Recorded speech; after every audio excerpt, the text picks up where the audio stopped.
अरे मी मुख्यमंत्री होतो तेव्हाही ते असंच म्हणायचे मुख्यमंत्री पद घटनाबाह्य आहे. आता त्यांच्या सरकारमध्ये अजितदादा कोण होते? सातत्याने हिवाळी अधिवेशनाचा कालावधी वाढवावा असं म्हणतात. मात्र ते विभागाचा निधी अरायवल आणि डिपार्चर या टीकेवरती गुलामांनी फणा काढू नये असं पण त्यांची टीका आहे. आयत्या बिळावर नागोबा असं आम्ही नाही. आम्ही मेहनत करतो आणि संघर्ष करून आम्ही इथं आलेलो आहे.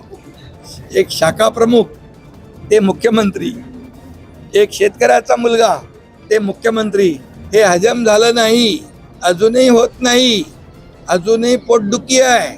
बाळासाहेब ठाकरे आपला दवाखाना आम्ही त्यांच्यासाठी काढलाय, मोफत फ्री ट्रीटमेंट, पण पोटदुखी जात नाही. त्यांना तुम्हीच आता जमाल वोटा द्या.